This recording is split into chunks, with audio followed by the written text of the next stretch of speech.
বাবা তুমি আমার যত খুশির কারণ,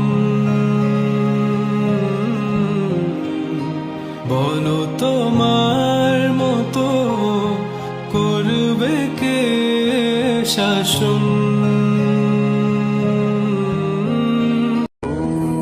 খেতে বসলে মা যখন বারবার জিজ্ঞাসা করেন আর একটু দেই বাবা, আর একটু দেই, খুব বিরক্ত লাগে তাই না? মনে হয় লাগলে তো আর একটু চেয়ে নিব, এতবার জিজ্ঞাসা করার কি আছে?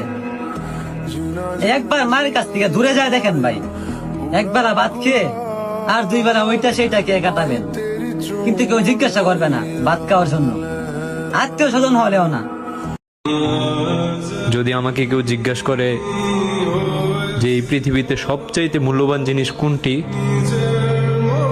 আমি বলবো আমার বাবা।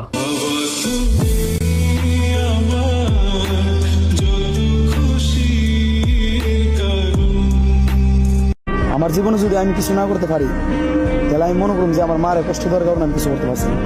কারণ আমার মার আমি যে কষ্ট দিচ্ছি জীবনে আমি জানি, আমার মা জানে। আর যদি জীবন কিছু করতে পারি তাহলে অবশ্যই আমার মার দোয়া আছে, এই জন্য আমি কিছু করতে পারি।